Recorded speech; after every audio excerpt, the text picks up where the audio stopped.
President KTR గారు పిలుపు మేరకు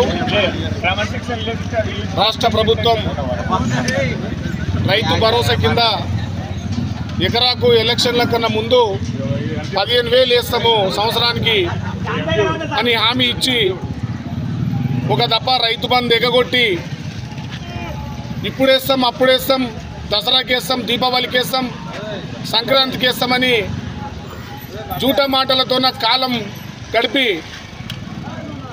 ఈరోజు నిన్న ముఖ్యమంత్రి గారు 15,000 చెప్పిన రైతు భరోసా పథకాన్ని 12,000 చేస్తాం ఎకరకు అని మాట తప్పిన ముఖ్యమంత్రి వెంటనే తెలంగాణ రైతాంగానికి క్షమాపణ చెప్పి తన పదవికి రాజీనామా చేయాలని చిన్నచింతకుంట మండల బీఆర్ఎస్ పార్టీ తరఫున డిమాండ్ చేస్తూ ఉన్నాం. ఈరోజు తెలంగాణ రైతాంగం అంతా బాధపడుతూ ఉంది. బంగారం లాంటి తెలంగాణ రాష్ట్రాన్ని ఒక గొప్ప నాయకుని కోల్పోయినాము, మంచి పరిపాలన కోల్పోయినాము. కాంగ్రెస్ అబద్ధాల హామీలను నమ్మి మోసపోయినామని తెలంగాణ ప్రజానీకం బాధపడతా ఉంది.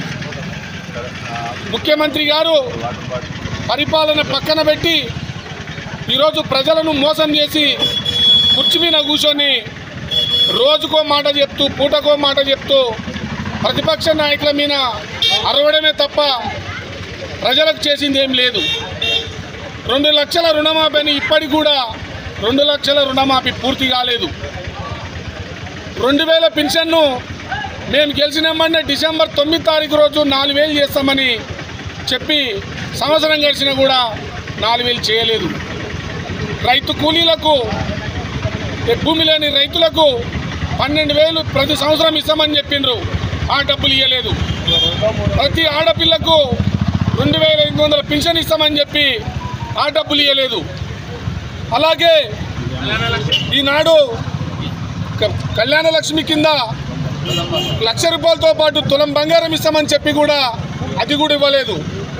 ఇవన్నీ ఇవ్వకుండా ఏం చేయకుండా ఆయన చేస్తున్న పని ఏంటంటే ప్రతిపక్ష నాయకుల మీద, మాజీ ముఖ్యమంత్రి కేసీఆర్ మీద రోజొక పూటకో మాట మాట్లాడుతూ ఇంకా తను ప్రతిపక్ష నాయకుడిగా అనుకొని మరి ముఖ్యమంత్రి కేసీఆర్ తన కంటికి కనిపిస్తున్నట్టు మాట్లాడుతున్నాడు తప్పితే ప్రజలు ఇచ్చిన అవకాశాన్ని ఈరోజు ప్రజలకు ఇచ్చిన హామీని నెరవేర్చే పని తను ముందర పెట్టుకుంటలేడు. చేతగాక ఈరోజు నిసిగ్గుగా 15,000 చెప్పి ఈరోజు 12,000 చెప్పడం ముఖ్యమంత్రికి కరెక్ట్ కాదని మేము అడుగుతూ ఉన్నాం. మేము తెలంగాణ రైతాంగం పట్ల, మా చిన్నచింతకుంట మండల రైతాంగం పట్ల మేము ముఖ్యమంత్రి గారిని ఒకటే అడుగుతున్నాం, డిమాండ్ చేస్తూ ఉన్నాం. మీరు ఎన్నికల కన్నా ముందు ప్రజలకు ఏం చెప్పి ఓట్లు వేయించుకున్నారో, ఏం చెప్పి గెలిచిండ్రో ఈరోజు ప్రజలకు ఇచ్చిన మాటను నెరవేర్చాలని మేము అడుగుతూ ఉన్నాం. మేము శాంతియుతంగా నిరసన కార్యక్రమాలు చేస్తూ రైతుల పట్ల ప్రజల పక్షాన మేము పోరాటం చేస్తూ ఉంటే, మేము అడుగుతూ ఉంటే, నిలదీస్తూ ఉంటే ఈరోజు అధికార యంత్రాంగాన్ని పోలీసు వ్యవస్థను చేతులు పెట్టుకొని మా మీద అక్రమంగా కేసులు పెట్టి భయపెట్టాలని చూస్తూ ఉంది కాంగ్రెస్ ప్రభుత్వం. కానీ మేము ఆనాడు తెలంగాణ కోసం పోరాటం చేసినాం, ఉద్యమంలో ఉన్నాం. ఆనాడు సమైక్య ఆంధ్రప్రదేశ్లో కరుడుగట్టిన సమైక్యవాదులకు కూడా భయపడకుండా తెలంగాణ కోసం పోరాటం చేసినాం. ఈనాడు తెలంగాణ ప్రజల కోసము ఈ రేవంత్ రెడ్డి లాంటి 100 మంది వచ్చినా కూడా భయపడే ప్రసక్తి లేదు. తెలంగాణ కోసము పోరాటం చేస్తూనే ఉంటాం. అధికారం మాకు ప్రధానం కాదు, తెలంగాణనే మాకు ప్రధానం. తెలంగాణ ప్రజలే మాకు శాశ్వత పరిష్కారం.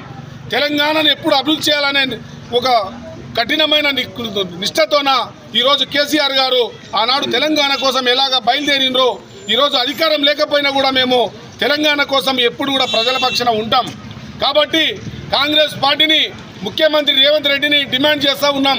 చిన్నచింతకుంట మండల బీఆర్ఎస్ పార్టీగా మీరు ఎన్నికల కన్నా ముందు ప్రజలకు ఇస్తున్న రైతు భరోసా 15,000 వెంటనే ఇచ్చి తెలంగాణ ప్రజలను ఆదుకోవాలి. అలాగే తెలంగాణ రైతాంగానికి ఇచ్చిన రైతుల రుణమాఫీ కానీ మళ్ళీ 500 బోనస్ కూడా అందరికీ పడలేదు. కొంతమందికి బట్టి చాలామందికి కూడా ఇప్పుడు బోనస్ పడతలేదు. కాబట్టి అది కూడా పరిష్కారం చూపాలని మేము డిమాండ్ చేస్తూ ఈరోజు రేవంత్ రెడ్డి గారు వెంబడే రైతులకు 15,000 వేయాలని కోరుతూ జై తెలంగాణ, జై కేసీఆర్.